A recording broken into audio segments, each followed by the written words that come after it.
Kristen tidak memiliki aturan-aturan dari Tuhan, tetapi menjalankan sebuah aturan. Seperti yang Sensei tadi gambarkan, bahwa Kristen itu tidak lagi tunduk di dalam perintah yang ada dalam perjanjian lama. Oke, saya hanya ingin kita kembali kepada pengajaran Yesus melalui buku terjemah yang diimani sebagai kitab suci oleh sahabat Kristen. Di dalam Yohanes 14, bukan saya yang berkata, tapi Yesus. Aku berkata kepadamu, mu di sini, orang yang terpelajar akan memahami bahwa mu ditujukan kepada orang-orang yang hidup sesaman dengan Yesus atau murid-muridnya. Aku berkata kepadamu, murid-muridku, sesungguhnya barang siapa yang percaya kepadaku, ia akan melakukan juga pekerjaan yang aku lakukan. Saya ulang. Aku berkata kepadamu, sesungguhnya barang siapa yang percaya kepadaku, ia akan melakukan juga pekerjaan-pekerjaan yang aku lakukan. Poin pertama. Poin kedua, bahkan pekerjaan-pekerjaan yang lebih besar daripada itu. Sebab aku pergi kepada Bapa. Dan juga yang kamu minta dalam namaku, aku akan melakukannya supaya Bapa mempermuliakan dia di dalam anak. Nah, lalu kemudian di ayat ini dikatakan, jikalau kamu mengasihi aku, kamu akan menuruti segala perintahku. Jadi di situ bukan perintahnya Lukas, bukan perintahnya Matius, apalagi perintahnya Paulus. Tetapi perintahku kembali kepada Yesus. Nah, kalau kemudian hukum utama adalah mengasihi Allah, artinya taat kepada perintah Allah dan kemudian melakukan pekerjaan-pekerjaan yang dilakukan oleh para utusan-utusan Allah, maka Kristen gugur di situ. Jelas. Kristen gugur di situ. Karena mengasihi Allah menurut Yesus adalah taat kepada perintah Allah. Taat kepada perintah Allah. Barang siapa yang memegang perintahku dan melakukannya, dialah yang mengasihi aku. Dan barang siapa mengasihi aku, ia akan dikasihi oleh Bapakku, dan aku pun akan mengasihi dia dan akan menyatakan diriku kepadanya. Poinnya, Yesus mengatakan di dalam Yohanes 14 ayat 23, jika seseorang mengasihi aku, saya ulang, jika seseorang mengasihi aku, mau dia Islam, mau dia Kristen, mau dia Hindu, mau dia hidup di abad pertama, abad kedua, abad ketiga, hari ini, jika seseorang mengasihi aku, dia akan menuruti perkataanku, dan Bapakku akan mengasihi dia, dan kami akan datang kepadanya, dan diam bersama-sama dengan dia. Barang siapa tidak mengasihi aku, dia tidak menuruti perkataanku, dan firman yang kamu dengar itu bukanlah daripadaku, melainkan dari Bapa yang telah mengutus aku.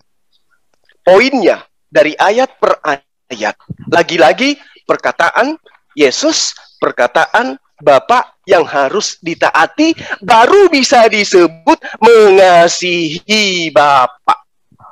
Baru bisa lolos di hukum terutama kalau kita mengasihi Bapa. Apa kunci mengasihi Bapa? Diajarkan oleh Yesus, taat kepada perintah-perintahnya. Kalau berbicara mengenai perintah Bapa, maka tidak boleh lepas dari hukum Taurat. Oke, itu poin pertama. Poin kedua selanjutnya, semua orang Kristen, mau yang pintar, mau yang cerdas, yang punya titel dan seterusnya, yakin dan percaya bahwa dengan berseru dan menerima serta mengimani Yesus sebagai Tuhan, maka akan dapat beroleh hidup yang kekal. Banyak orang Kristen yang bernubuat sesuatu dengan nama Yesus, mengusir setan dengan nama Yesus, bernubuat dengan nama Yesus, melakukan banyak hal ajaib yang mengatasnamakan Yesus. Banyak keajaiban-keajaiban itu dipertontonkan oleh sahabat Kristen. Tapi apakah betul demikian yang diajarkan oleh Yesus? Coba kita lihat di dalam Matius 7 ayat 21. Inilah jawaban Yesus untuk umatnya yang berseru kepada dia dengan sebutan Tuhan.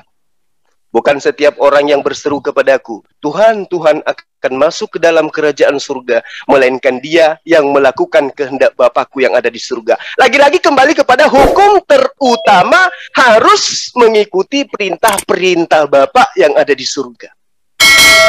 Pada hari ini, pada hari itu, ya pada hari terakhir maksud saya, banyak orang yang berseru kepadaku, Tuhan, Tuhan. Bukankah kami telah bernubuat demi namamu, mengusir setan demi namamu, bercerita dan berdialog dengan Zulkifli M. Abbas dengan mewakili namamu? Pada waktu itulah aku, Yesus, akan berterus terang kepada mereka. Aku tidak pernah mengenal kamu, enyahlah daripadaku, kamu sekalian pembuat kejahatan. Siapa yang dituduh oleh Yesus pembuat kejahatan? Coba mari kita bercermin. Adakah kita Kristen karena ajaran Yesus, karena perintah Bapa, karena perintah Yesus? Adakah kita menyembah Yesus karena perintah Yesus, karena kita mencontoh pekerjaan Yesus? Adakah kita menjadi penganut orang-orang mengakui Yesus ada inkarnasi Bapa berdasarkan pekerjaan Yesus, atau berdasarkan atas perintah Bapa, atau semua hanya berdasarkan atas kecintaan yang offside itu tadi? Nah, ini perlu.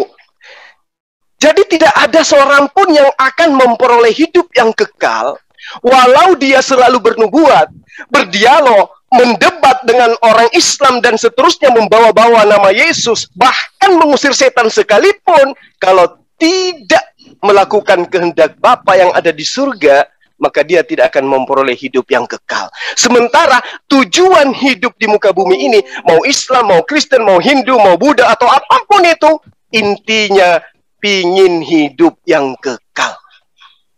Tidak ada ego di sini. Tidak ada ego, karena saya Islam, saya harus bela Islam. Karena Kristen, harus bela Kristen. Intinya, tidak ada kehidupan yang kekal tanpa melakukan kehendak Bapaknya Yesus. Jadi sudah jelas, hanya umat Kristenlah yang meyakini bahwa Yesus itu adalah Tuhan, sehingga melahirkan manifestasi panggilan kepada Yesus dengan sebutan Tuhan, Tuhan, Tuhan, sehingga mereka adalah golongan yang kelak akan diusir. Kenapa sampai bisa Yesus berkata demikian kepada umatnya itu? Karena sekarang umat Kristen sudah tidak menjalankan hukum Taurat. Perintah-perintah Bapa yang mereka jalankan sekarang adalah perintah manusia. Maka ayat itu sudah jelas. Di dalam Matius 15 ayat 7 ayat 9. Hai orang-orang munafik, benarlah nubuatan Yesaya tentang kamu. Bangsa ini memuliakan aku dengan bibirnya, padahal hatinya jauh daripadaku. Percuma mereka itu beribadah kepada aku, sedangkan ajaran yang mereka ajarkan adalah perintah manusia. Sekarang ibadah minggu, makan babi, tidak sunat, ya, percaya Paulus adalah rasul, dan seterusnya, apapun itu dalam rumusan-rumusan Kristen. Adakah itu berasal dari Yesus? Semua itu adalah perintah manusia. Jelas itu adalah perintah Paulus. Sebab hanya Paulus yang berani untuk meniadakan hukum Taurat. Tidak ada yang lain. Yesus tidak berani menghilangkan setitik pun dari hukum Taurat. Bahkan Paulus di dalam Roma 3 ayat 28. Karena kami yakin bahwa manusia dibenarkan karena iman, dan bukan karena ia melakukan hukum Taurat. Nauzubillah, summa nauzubillah. Oke, terima kasih Bang Simak. Oke, silakan. Kita lanjut Pak Wengler. Ya. Makasih Gurunda. Luar biasa tausiahnya. Lanjut. Oke, untuk Pak Robert. mempercepat tadi yang saya tangkap bahwa yang ditujukan kepada Yesus adalah hanya kepada muridnya. Nah, itu yang saya tangkap. Itu ada ayatnya ya, bahwa bukan cuma untuk muridnya. Saya bacakan Yohanes 17 ayat 20. Jadi bukan kepada muridnya saja ya, Yesus tujukan. Ayat 20 ya, yang 17 ayat 20. Dan bukan untuk mereka ini saja aku berdoa, tetapi juga untuk orang-orang yang percaya kepadaku oleh pemberitaan mereka. Nah, jadi oleh pemberitaan, jadi bukan si murid-muridnya saja, jadi oleh pemberitaan mereka. Mereka itu siapa? Murid-muridnya. Jadi bukan hanya dikhususkan untuk muridnya saja. Itu ada ayatnya. Kemudian tentang Yohanes Matius 17, Matius 7 ayat 21 ya. Nah, di situ saya buka ya. Sudah dibahas juga. Ini memang menarik nih. Matius 7 ayat 21. Ayat 21. Bukan setiap orang yang berseru-seru kepadaku, Tuhan, Tuhan akan masuk ke dalam kerajaan surga, melainkan dia yang melakukan kehendak Bapakku yang di sorga. Jadi saya ulangi, bukan setiap orang, berarti masih ada yang tersisa. Jadi kalau kita menyebut Yesus Tuhan, jadi tidak jaminan semua orang yang menyebut Yesus Tuhan masuk surga, tapi ada yang masuk. Nah kemudian saya berlogika atau apalagi nggak mau menyebut Yesus Tuhan, lebih parah lagi. Sedangkan mau menyebut Yesus Tuhan cuma sedikit, nggak semua. Yang dia maksud ini orang-orang nabi-nabi palsu itu atau apa yang dia bilang para ahli Taurat nyebut Tuhan, mengusir dengan nama gua, itu yang dia maksud itu. Jadi tidak semua, tidak setiap, berarti ada tersisa kan? Menyebut, jadi tidak jaminan membilang Yesus itu Tuhan masuk surga, tapi pasti ada yang masuk. Apalagi yang tidak menyebut, kira-kira itu saya asumsikan ya. Apalagi tidak menyebut dia Tuhan. Kemudian melainkan dia yang melakukan kehendak Bapakku yang di sorga. Kehendak Bapakku di sorga ada di Yohanes 6 ayat 40. Kita baca Yohanes 6 ayat 40. Itu kehendak Bapa ya.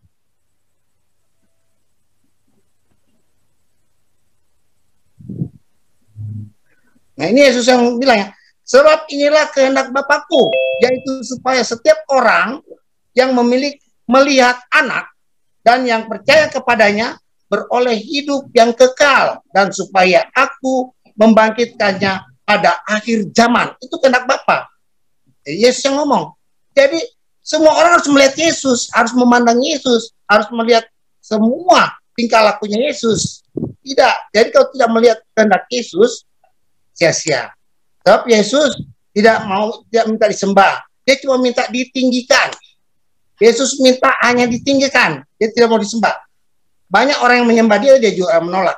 Dia cuma minta ditinggal. Ada di Yohanes 3 ayat 14 ya.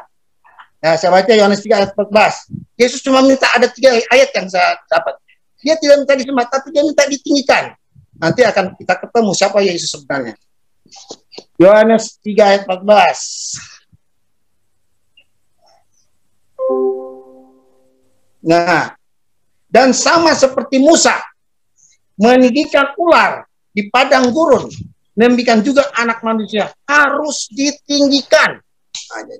Jadi dia harus ditinggikan, dimuliakan, diagungkan. Nah, itu. Jadi kalau sudah mengagungkan, kita pasti selamat. Ya, itu kan. Kemudian Yohanes 8 ayat 28.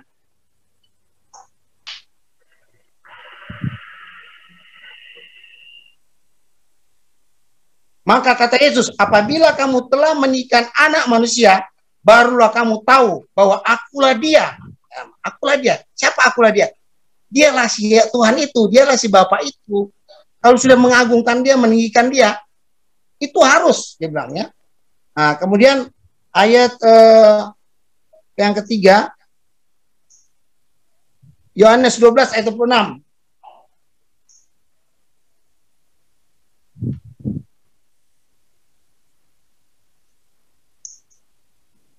Barang siapa melayani aku, ia harus mengikut aku, dan di mana aku berada, di situ pun pelayanku akan berada. Barang siapa melayani aku, ia akan dihormati Bapa.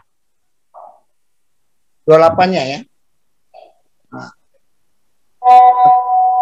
Sekarang jiwaku terseru, dan apakah yang akan kukatakan, Bapa, selamatkan aku dari saat ini? Tidak, dia tidak minta diselamatkan oleh Bapa, ya. Sebab untuk itulah aku datang ke dalam ke dalam saat ini.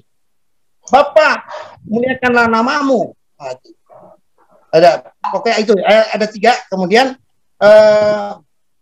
kenapa orang-orang Kristen meninggikan Yesus ya? Itu ada di Matius 9 ayat 27. Oh, Matius 10 ya. Matius 10 ayat 27. Kita lihat Matius 10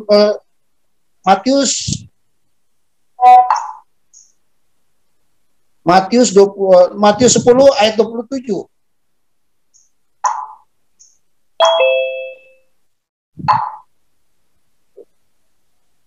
Matius.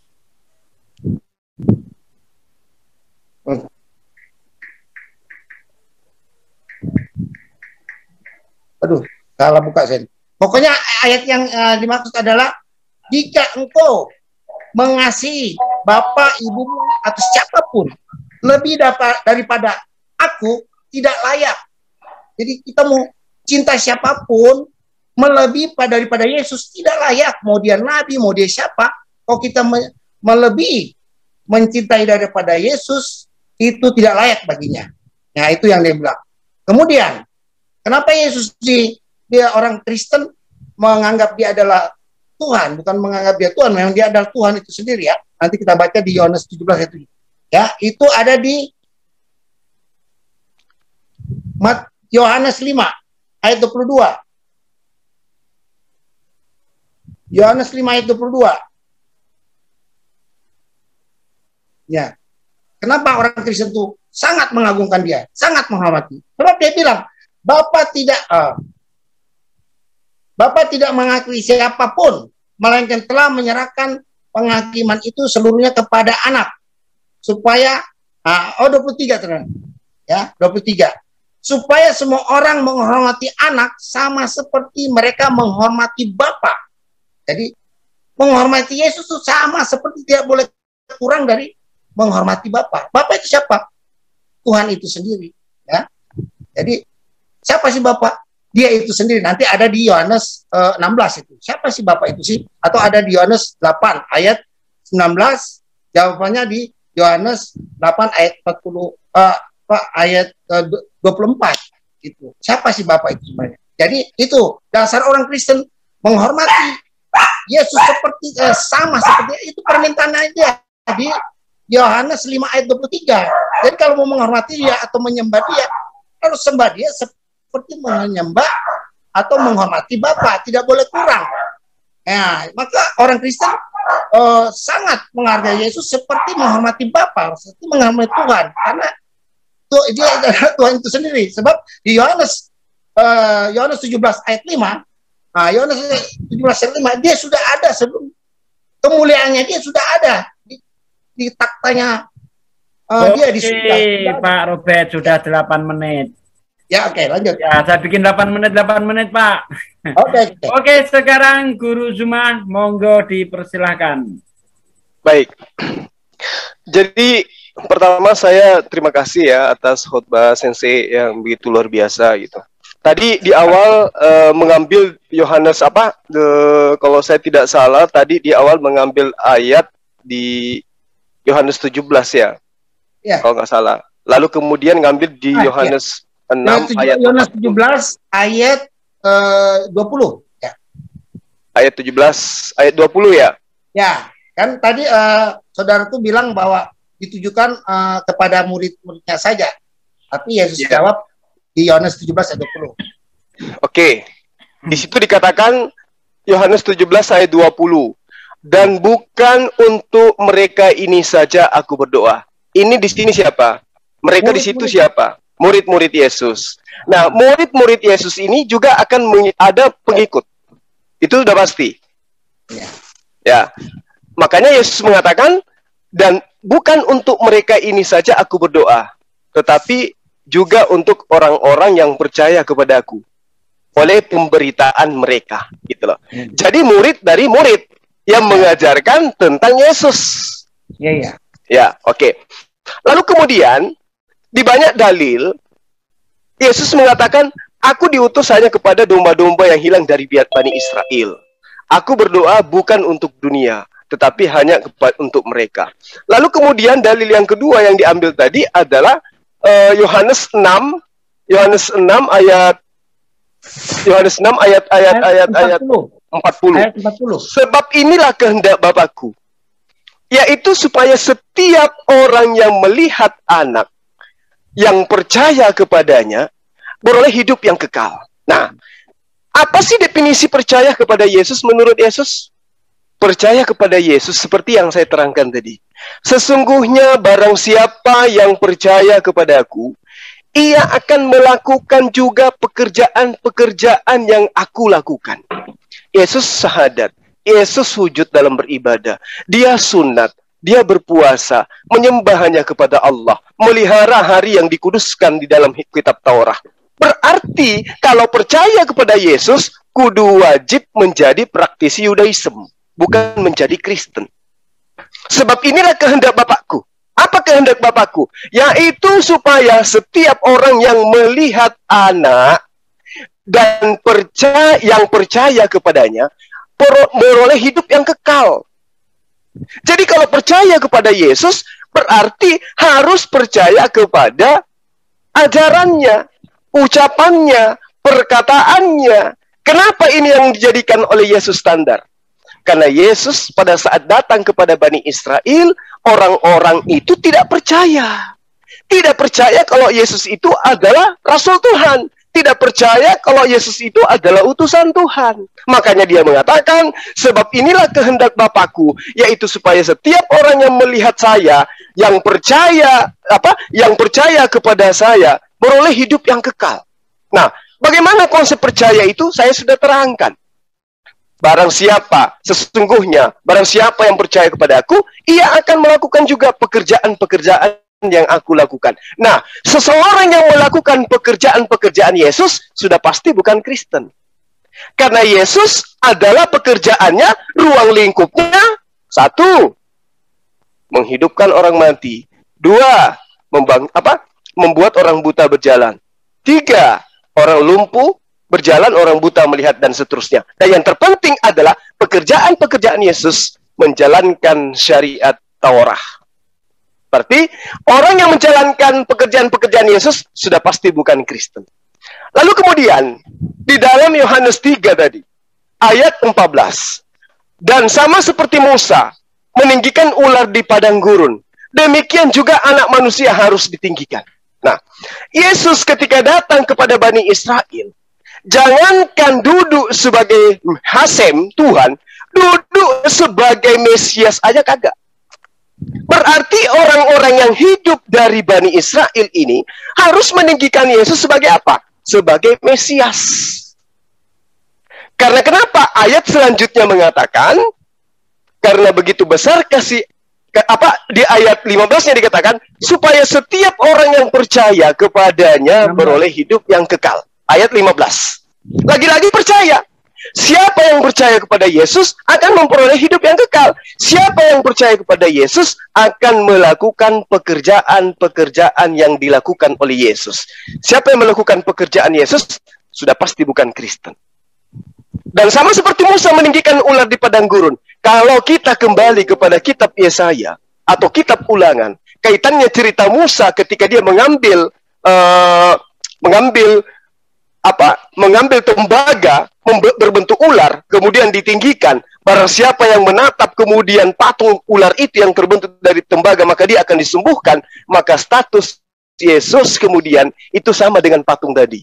Hanya sebagai medan, hanya sebagai wadah penyembuh orang-orang yang sakit. Bukan sebagai sembahan. Kenapa? Patung tembaga yang dijadikan Yesus sebagai identik untuk menyetarakan dirinya, bukan Tuhan, bukan Hasem bagi Musa.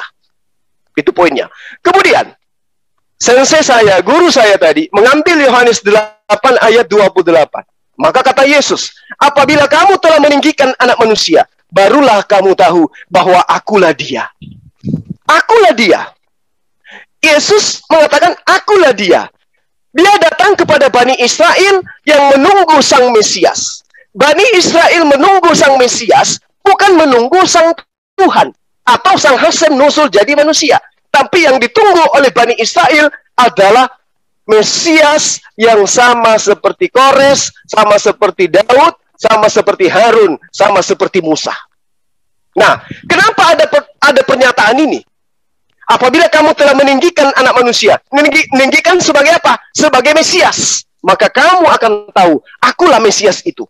Dan bahwa aku tidak berbuat apa-apa dari diriku sendiri. Jadi kalau dikatakan ego emi atau anihu dalam bahasa Ibrani, bahwa merujuk kepada pencipta alam semesta, ingat, dia mengatakan, dan bahwa aku yang adalah dia itu tidak berbuat apa-apa dari diriku sendiri. Tetapi aku berbicara tentang hal-hal sebagaimana yang diajarkan Sang Bapa kepadaku.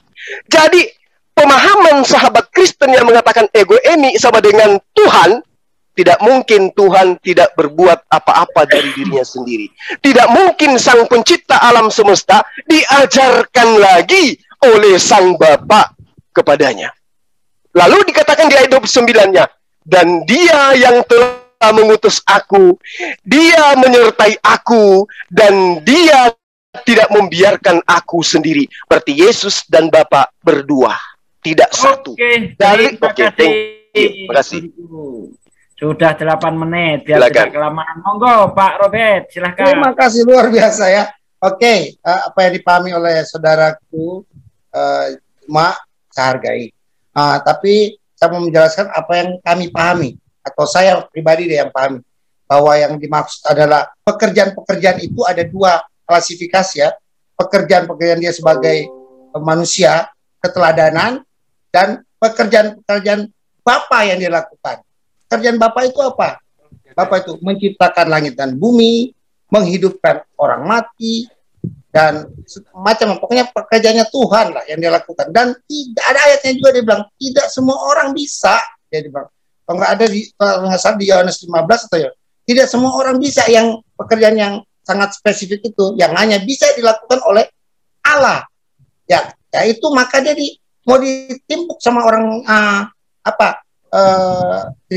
orang Israel atau orang-orang ahli Taurat atau Farisi, karena dia mengatakan itu ada di Yohanes 10 ayat 33 ya.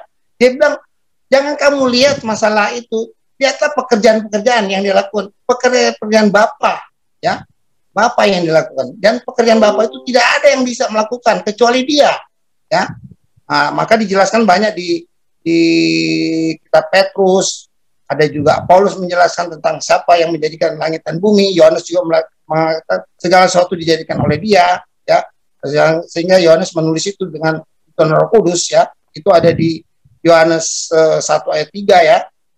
Kemudian banyak siapa sebenarnya Yesus itu, ya, si pencipta langit dan bumi. Kita hubungkan yang Yesus bilang di Yohanes 17 ayat 5 bahwa Dia sudah ada taktanya atau kemuliaannya sudah ada, sejak dunia belum ada, di hadirat Bapa, di hadiratnya Dia sendiri. Nanti siapa sih Bapa itu sebenarnya? Saya di sini tidak mau mendoktrin, mungkin saya akan diomelin sama orang-orang Tritunggal nih, saya ngomong begitu ya. Tapi untuk supaya cepat memahaminya, maksudnya siapa yang dimaksud Bapa itu ada.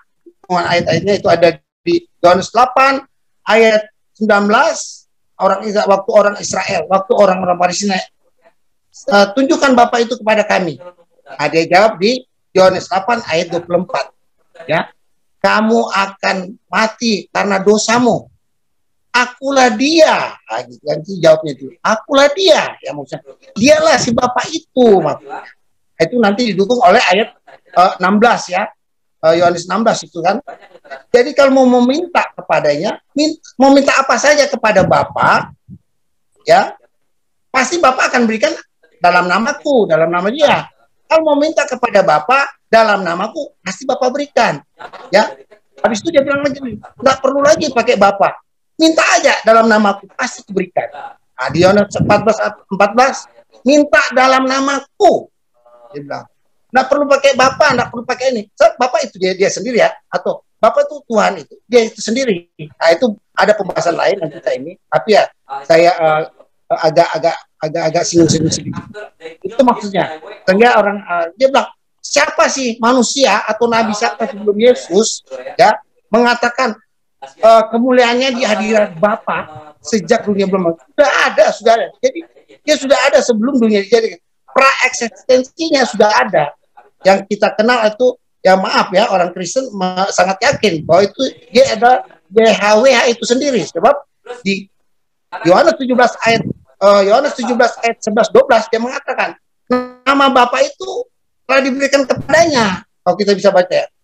Nama si Bapa itu, Bapa si Allah itu telah diberikan kepadanya. Jadi di Yohanes 17 ayat 11 dan 12 mengatakan bahwa nama Bapa itu adalah nama si Yesus. Ya, namanya Yesus, gitu. Yang dulu belum diperkenalkan, ya. Yang dulu cuma Tuhan mengatakan Yahweh atau aku adalah aku, atau si Mahadir itu yang ada, maksud aku adalah yang ada, itu kan. Dia tidak menyebutkan namanya, dia bilang aku adalah aku adalah aku, ya. Ternyata si aku adalah aku atau si yang ada itu namanya Yesus, ya. Itu Yesus jelaskan. Yesus jelaskan kepada Yohanes 17 ayat 11 dan 12 kan. Lalu Yesus juga bilang, ya, yang mengenal di Matius 11 ayat 27, ya, tidak ada yang bisa mengenal Bapa, yang tahu tentang dia hanya Bapa, dan hanya tidak seorang pun tahu siapa si Yesus, aku anak manusia itu, hanya Bapa yang mengetahui dia, ya, dan hanya Bapa yang mengetahui dia, dan tidak ada yang mengetahui Bapa kecuali anak manusia, kecuali dia sendiri, dan kepadanya lah dia berkenan untuk menyatakan. Nah gitu, maksudnya itu dia berinkarnasi, ya, dari firman menjadi manusia, itu maksudnya ayat itu. Itu juga ada di Lukas 10 ayat 22, sama perkataan itu, ya. Nah, jadi semua banyak ayat yang mendukung itu, ya. Jadi tidak ada yang kenal Yesus kecuali Bapa, kecuali Tuhan itu sendiri. Tidak ada juga yang mengenal Tuhan kecuali si Yesus itu sendiri. Tidak ada, dia bilang. Itu perkataan Yesus, bukan perkataan saya atau perkataan. Tidak ada satu orang pun di dunia ini mengenal si Bapa dengan sempurna, ya, maksudnya, kecuali si Yesus itu sendiri. Dan tidak ada orang pun satu pun di dunia ini mengenal Yesus kecuali Bapa, dan kepadanya anak itu berkenan menyatakannya. Yaitu tentang inkarnasi daripada Kristus. Jadi itu, maka orang Kristen dicerahkan dengan itu. Oh, ternyata si Bapa itu Yesus sendiri. Yang saya bilang di Yohanes 17 ayat 11 dan 20. Ayat 17, 11 dan 12, ya. Kemudian Matius 11 ayat 20, 11 ayat 27 dan Lukas 10 ayat 22. Itu. Maka kami orang Kristen bersyukur dicerahkan oleh Yesus, karena itu semua pertolongan.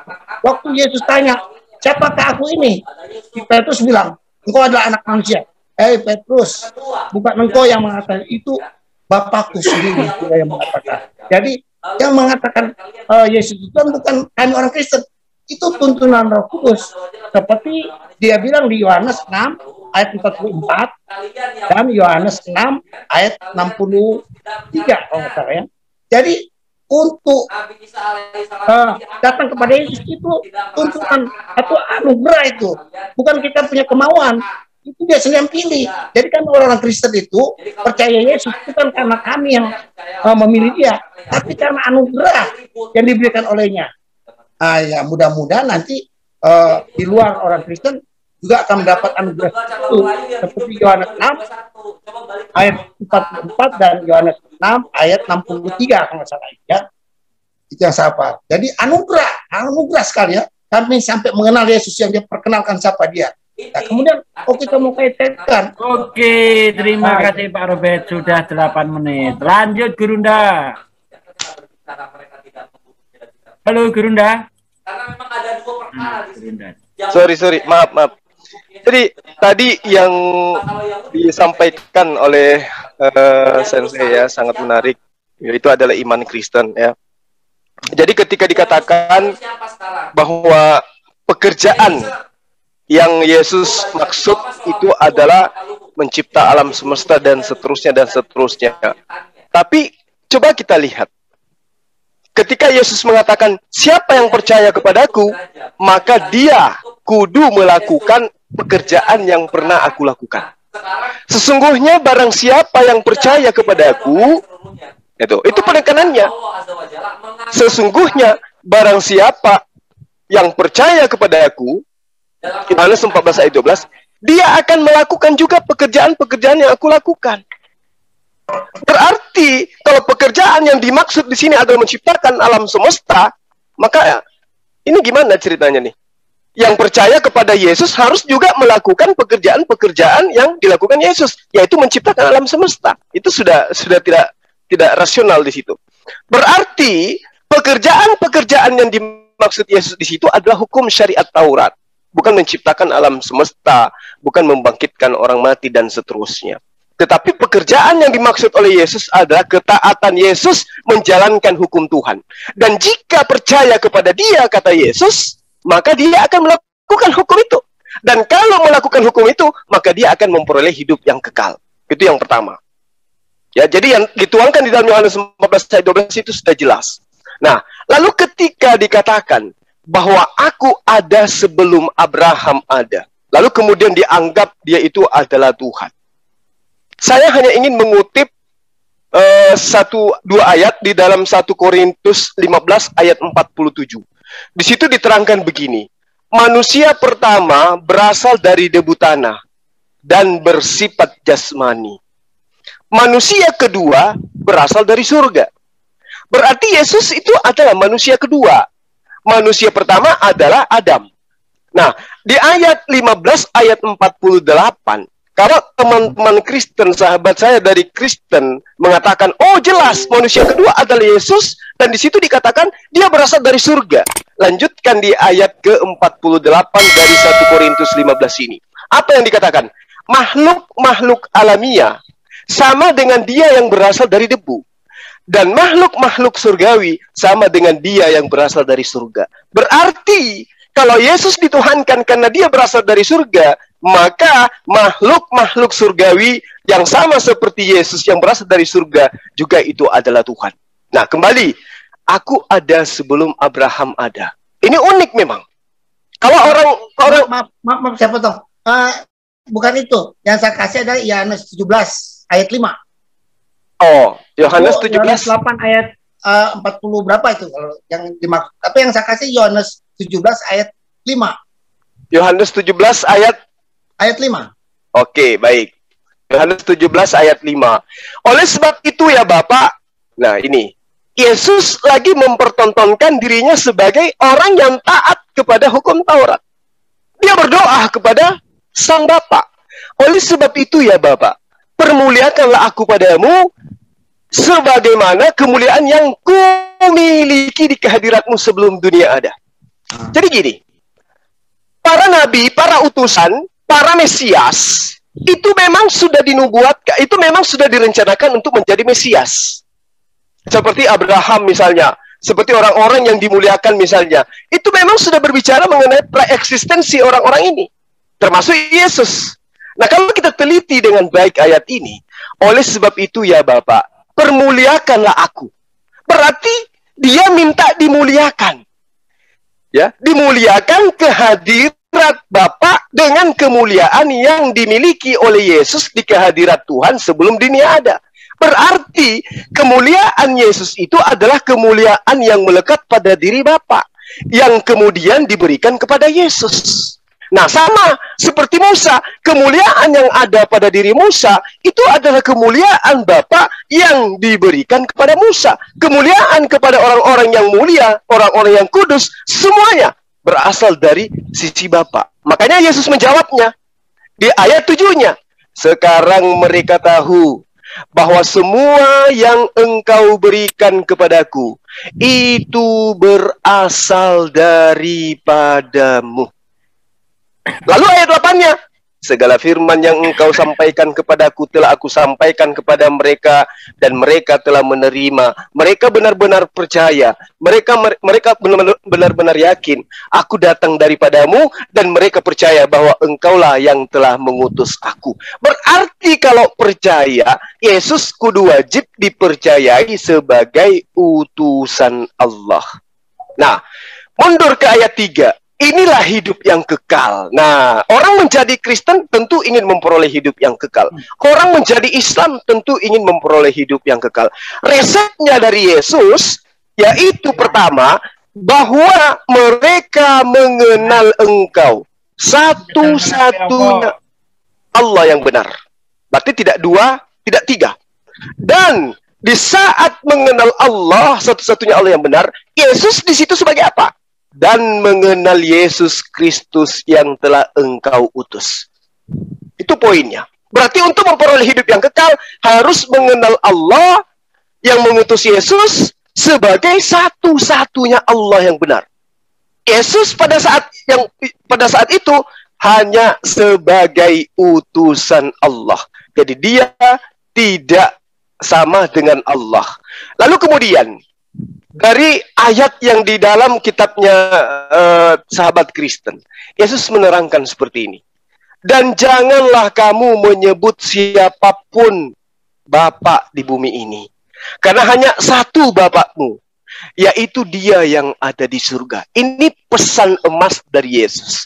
Jadi kalau ada kemudian yang menyebut Yesus itu sebagai Bapa itu sendiri, berarti sudah menyalahi dari konsep yang diajarkan oleh Yesus. Bahwa Yesus itu melarang menyebut siapapun di muka bumi ini sebagai Bapa. Karena hanya ada satu Bapa, yaitu Dia yang telah mengutus Yesus yang ada di surga, yang ada di langit. Ini penting untuk diketahui. Jadi, Yesus mengatakan, ketika kamu telah meninggikan anak manusia, barulah kamu tahu bahwa akulah Dia. Dan bahwa aku tidak berbuat apa-apa dari diriku sendiri, tetapi aku berbicara tentang hal-hal sebagaimana yang diajarkan kepada Bapakku. Ini perlu diperhatikan. Kata aku tidak dapat berbuat apa-apa dari diriku sendiri dan seterusnya, bukanlah itu Terus suaranya hilang. Akhijul, hilang suaranya. Oke, sekarang waktunya Pak Robert. Monggo Pak Robert, sudah 8 menit. Ya, terima kasih. Saya mau menjelaskan apa yang bagus-bagus. Apa yang disampaikan oleh ini, pemahamannya. Maksudnya, Yohanes 17 ayat 5, itu jelas-jelas Yesus sudah ada di hadirat yang Maha Kuasa itu. Yang kami pahami itu Dia sendiri, di hadiratnya. Dan Dia bilang, di hadiratku, kok kemuliaan yang kumiliki. Bukan kemuliaan yang Bapak miliki atau siapapun. Kemuliaan yang Dia miliki. Di hadirat. Nah, gitu kan. Maksudnya Dia sudah ada. Kemudian, kayaknya tidak ada satupun nabi sebelum Yesus, ya, nabi-nabi yang mengatakan seperti itu. Tidak akan berani nabi itu mengatakan gitu, bahwa Dia sudah ada sebelum dunia terjadi. Bahwa kita sudah ketahui bersama bahwa nabi-nabi ini kan turunan Adam yang diciptakan dari debu dan tanah, ya, tidak diciptakan tidak seperti Yesus yang sudah ada sebelum dunia ada. Sedangkan nabi-nabi itu ada setelah Adam. Lalu Yesus pencipta itu, kalau kita melihat di Kejadian, manusia itu dijadikan pada hari yang ke-6, ya, atau kejadian penciptaan itu selama 6 hari. Adam termasuk di situ, bapak moyang kita semua, atau bapak moyang daripada para nabi. Sedangkan Yesus nggak ada di situ, ya. Yesus sudah ada sebelum dunia dijadikan. Itu penegasan Yesus di doanya pada Yohanes 17 ayat 5. Jadi saya kira kalau memang ada ayatnya, para nabi itu sudah ada praeksistensi, dari dunia dijadikan. Tolong, saya mau ini, saya juga akan, kalau memang ayat itu ada, seperti yang Yesus katakan pada Yohanes 17 ayat 5, waduh, saya akan pelajari baik-baik. Itu jawaban yang saya berikan. Kemudian, tadi apalagi ya, masalah Dia bukan Tuhan, ya. Saya sudah bilang bahwa di Yohanes 17 ayat 11 dan 12, si Bapa itu namanya Yesus. Kalau kita baca, ya, tapi panjang, nanti baca aja masing-masing, ya. Namanya Yesus, dia bilang gitu. Kemudian siapa sih si Bapa itu? Ya, kita bisa lihat di Yohanes 16 itu tentang mulai dari 25 itu. Siapa itu si Bapak itu? Itu Yesus bilang itu hanya kiasan. Bapak itu hanya kiasan. Bapak itu semua dia sendiri. Nggak perlu lagi minta kepada Bapak. Selalu dibilang, mintalah dalam namaku. Selalu dibilang, mintalah dalam namaku. Kemudian saya mau hubungkan, tadi saudaraku Juma mengatakan bahwa mereka lah adalah kami orang-orang Kristen ini tidak pengikut Yesus. Sedangkan kami semua orang Kristen kalau meminta apa-apa dalam nama Yesus, mau menanggung setan, mau minta berkat, mau minta pekerjaan, mau minta apa saja dalam nama Yesus, itu kami orang Kristen menjalani apa yang perintah Yesus, ya. Mintalah dalam namaku, sebab nama itu sangat luar biasa, ya. Ternyata nama yang maha agung, namanya Tuhan itu ternyata Yesus. Nah, itu yang kami pakai. Maka itulah yang kami pedomani orang-orang Kristen. Ya pernah kami minta apa-apa kepada minta berkat, minta apa di luar nama Yesus, ya. Paling kami minta dalam nama Bapa, Putra dan Roh Kudus atau dalam nama Yesus, kayak gitu. Jadi itu. Apakah di luar Kristen mengatakan seperti itu? Tidak ada kan? Nah, tadi saya sudah bilang yang Matius 5 ayat 17, Matius 5 ayat 21 itu. Jadi tidak semua orang, tidak setiap orang mengatakan Tuhan kepada Yesus masuk dalam, berarti tidak semua, berarti ada yang masuk. Menyebut Tuhan aja tidak masuk, sebab itu maksudnya juga ada orang Kristen mau bilang-bilang Yesus Tuhan Yesus, tapi kelakuannya tidak benar. Nah, kelakuannya seperti orang Farisi yang dimarahin oleh Yesus. Kelakuannya tidak juga jaminan. Nah itu. Jadi pasti kalau kita bilang Yesus adalah Tuhan, pasti masuk surga. Walaupun tidak semua. Nah gitu maksudnya. Tadi kan Pak Juma bilang begitu. Apalagi kemudian saya analogi saya asumsikan apalagi orang tidak bilang Yesus itu Tuhan. Ya lebih itu kita bisa ini sendiri. Menyebut Tuhan Yesus saja Tuhan itu tidak jaminan kecuali dia melakukan kehendak Bapa ya. Kehendak Bapa yaitu selalu harus memandang kepada Yesus kan tadi Yohanes 6 ayat 40. Nah, kemudian banyak terlalu panjang tadi ya. Apalagi ya. Jadi kalau dibilang bahwa kami orang Kristen tidak mengikuti ajaran Yesus, kami sangat mengikutinya ya. Kemudian ajaran Yesus kita bisa lihat di ini kok.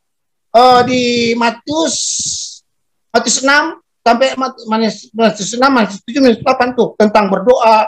Apakah orang di luar Kristen berdoa Bapa kami? Tidak kan? Atau menyebut Yesus? Tidak ada kan? Kecuali orang Kristen diajarkan doa Bapa kami itu. Hanya orang Kristen yang menjalankan itu. Itu perintah Yesus loh. Ajaran Yesus. Ada di Matius 6, 7 dan 8 ajaran tentang bersedekah, tentang beribadah, tentang apa itu simpel sekali ya, tentang mengasihi sesama. Yang dia tekankan tentang mengasihi sesama itu.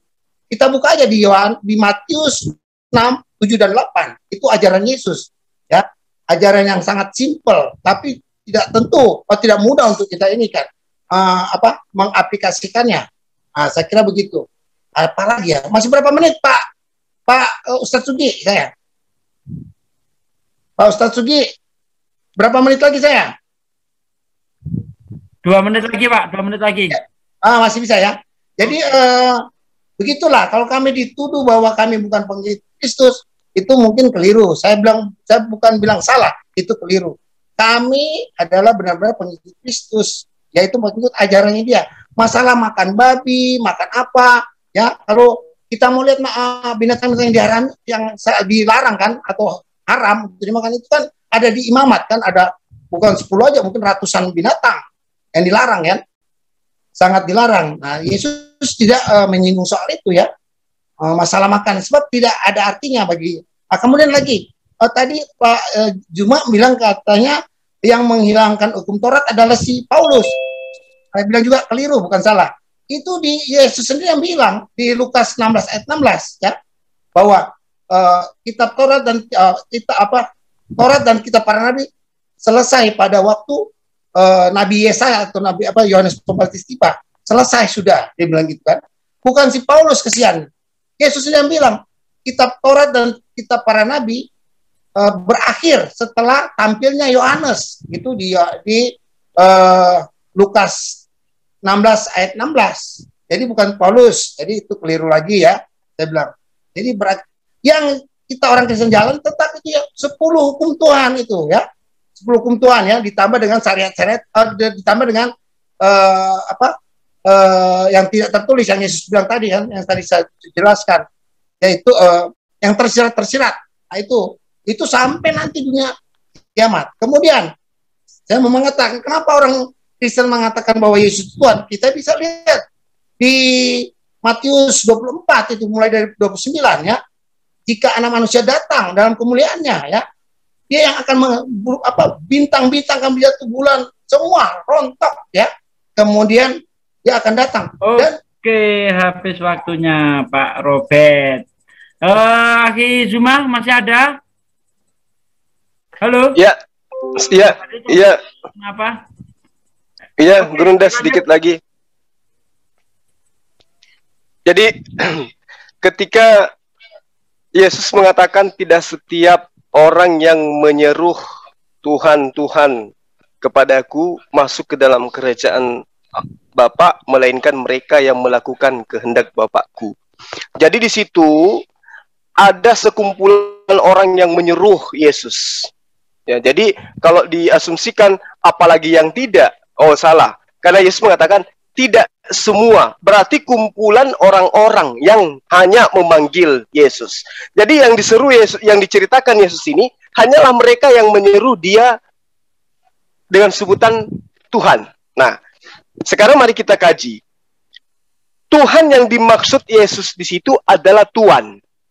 Tuan adalah kurios. Jadi bukan dalam arti kata seperti yang diimani oleh sahabat Kristen, pencipta alam semesta nusul menjadi manusia. Tetapi Tuhan yang dimaksud di situ adalah orang yang ditinggikan, orang yang dimuliakan, manusia yang didudukkan lebih tinggi daripada manusia yang lain. Bukan manusia ditinggikan menjadi sang pencipta alam semesta. Jadi kalau dikatakan apalagi yang lain, alhamdulillah kami umat Islam mendudukkan Yesus sebagai Tuhan. Mendudukkan Yesus itu sebagai Tuhan. Kami mengimani dia sebagai utusan Tuhan. Kedudukannya sama dengan Rasulullah Muhammad sallallahu alaihi wasallam. Dua-duanya adalah Sayyid. Dua-duanya adalah Tuhan. Dua-duanya adalah kurios. Tuhan itu adalah bahasa kita orang Indonesia. Tetapi yang sebenarnya adalah kurios. Tuhan atau Mar atau Adonai. Orang yang ditinggikan, orang yang dimuliakan di antara orang-orang yang biasanya. Nah, kami mendudukkan Yesus di situ. Jadi dikatakan, tidak semua orang yang mendudukkan saya sebagai orang yang mulia, sebagai orang yang ditinggikan, sebagai orang yang memiliki kedudukan tinggi di antara mereka, yang masuk ke dalam kerajaan Allah. Poinnya, melainkan mereka yang melakukan kehendak Bapakku yang ada di surga. Yang menjadi pertanyaan sekarang, kalau teman-teman Kristen diwakili oleh guru saya, sensei saya mengatakan Kristen itu adalah pengikut Yesus. Ini tanda tanya besar. Karena Yesus mengatakan, aku mengenal pengikutku. Pengikutku mengenal aku. Mereka mendengarkan perkataanku dan mengikuti aku. Nah sekarang, kalau orang Kristen mengikuti Yesus, maka sudah pasti orang Kristen itu menjadi aktivis Yudaism. Agamanya pasti aturannya aturan Taurat. Itu sudah pasti. Aku mengenal muridku, muridku mengenal aku, mereka mendengarkan aku dan mengikuti aku. Yohanes 10 ayat 27. Jadi Yesus mengenal muridnya. Muridnya mengenal Yesus. Murid-muridnya mendengarkan dan mengikuti Yesus. Bukan menyembah Yesus, bukan menuhankan Yesus, tetapi mengikuti Yesus. Lalu kata kuncinya di dalam Yohanes 12 itu tadi, Yesus berkata, jika kau percaya kepadaku, maka kamu akan melakukan pekerjaan-pekerjaan yang aku lakukan. Berarti, ya, mengenal murid Yesus, Yesus mengenal dia, harus mengikuti Yesus, melakukan pekerjaan-pekerjaan Yesus. Yesus sunat, Yesus puasa, Yesus taat kepada hukum Taurat, Yesus menyembah hanya kepada Allah. Itu yang harus diikuti oleh orang-orang yang percaya.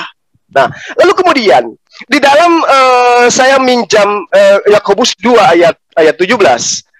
Demikianlah juga halnya dengan iman. Jika iman itu tidak disertai perbuatan, maka iman itu hakikatnya adalah mati.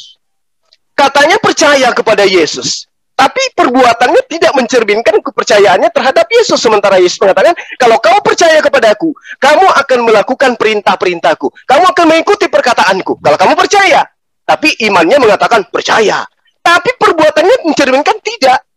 Nah, coba kita lihat. Ayat ini sangat jelas. Sia-sialah orang yang mempunyai iman, tetapi iman itu tidak disertai dengan perbuatan. Lalu bagaimana dengan konsep Kristen sekarang ini? Menyatakan seorang tidak dibenarkan karena melakukan hukum Taurat, melainkan orang hanya dengan iman. Sementara Yesus mengajarkan, percuma mereka berhormat kepadaku, sementara mulutnya memujiku, yang mereka lakukan adalah perintah manusia. Jadi ini perlu kita renungkan. Yesus tidak berani menghilangkan hukum Taurat. Walau satu hukum yang paling terkecil sekalipun. Di dalam Matius 5 ayat 17 sampai ayat 18, jangan kamu menyangka bahwa aku datang untuk meniadakan hukum Taurat atau kitab para nabi. Aku datang bukan untuk meniadakan, melainkan untuk menggenapinya. Karena aku berkata kepadamu, sesungguhnya sebelum langit, bumi ini lenyap, satu iota pun tidak akan ditiadakan dari hukum Taurat sebelum itu terjadi, sebelum semuanya terjadi. Lenyap langit belum, bumi lenyap belum semuanya terjadi. Berarti setitik pun tidak bisa dihilangkan. Lukas 16 ayat 17, lebih mudah bagi langit dan bumi lenyap daripada satu titik dari hukum Taurat batal. Tapi faktanya di iman Kristen, hanya karena Yesus mati di tiang salib, semuanya lenyap. Padahal Yesus mengatakan, lebih mudah langit dan bumi lenyap daripada satu titik dari hukum Taurat batal, atau dihilangkan, atau ditinggalkan, atau dibatalkan. Nah, coba. Di dalam Lukas 10 ayat 25 sampai ayat-ayat selanjutnya dikatakan begini. Pada suatu kali berdirilah seorang ahli Torah untuk mencoba Yesus. Guru, apa yang harus kuperbuat untuk memperoleh hidup yang kekal? Jawab Yesus, apa yang tertulis dalam hukum Taurat? Coba. Untuk memperoleh hidup yang kekal, kata Yesus, apa yang tertulis di dalam Taurat? Tidak dikatakan apa yang tertulis di dalam kitabnya Paulus, di Roma, Efesus, Galatia, dan seterusnya. Tetapi Yesus mengatakan, hidup kekal. Tentang hidup yang kekal, apa yang tertulis dalam Taurat? Apa yang kau baca di sana? Kata Yesus. Maka orang-orang itu mengatakan, kasihilah Tuhan Allahmu dengan segenap hatimu, dengan segenap jiwa dan kekuatanmu, dan segenap akal budimu. Lalu kemudian, dan kasihilah sesama manusia seperti dirimu sendiri. Kata Yesus apa? Jawabanmu itu benar. Perbuatlah demikian, maka engkau akan hidup. Apa itu? Mengasihi Allah, mengasihi sesama manusia. Nah, mengasihi Allah seperti apa? Ulangan 11 ayat 1. Haruslah engkau mengasihi Allah Tuhanmu dan melakukan dengan setia kewajibanmu terhadap Dia dengan senantiasa berpegang teguh pada segala ketetapannya dan peraturan-peraturannya dan perintah-perintahnya. Berarti Yesus mengatakan, apa yang tertulis dalam kitab Torah? Percaya, kasihi Allahmu. Apa cara mengasihi Allah? Taat kepada perintahnya, berpegang kepada perintahnya, berpegang kepada ketetapannya, berpegang kepada aturan-aturannya. Di mana aturannya? Hukum Taurat. Jadi kalau ada yang mengatakan Kristen itu pengikut Yesus, itu bullshit. Mohon maaf, saya harus katakan itu, Sensei. Oke.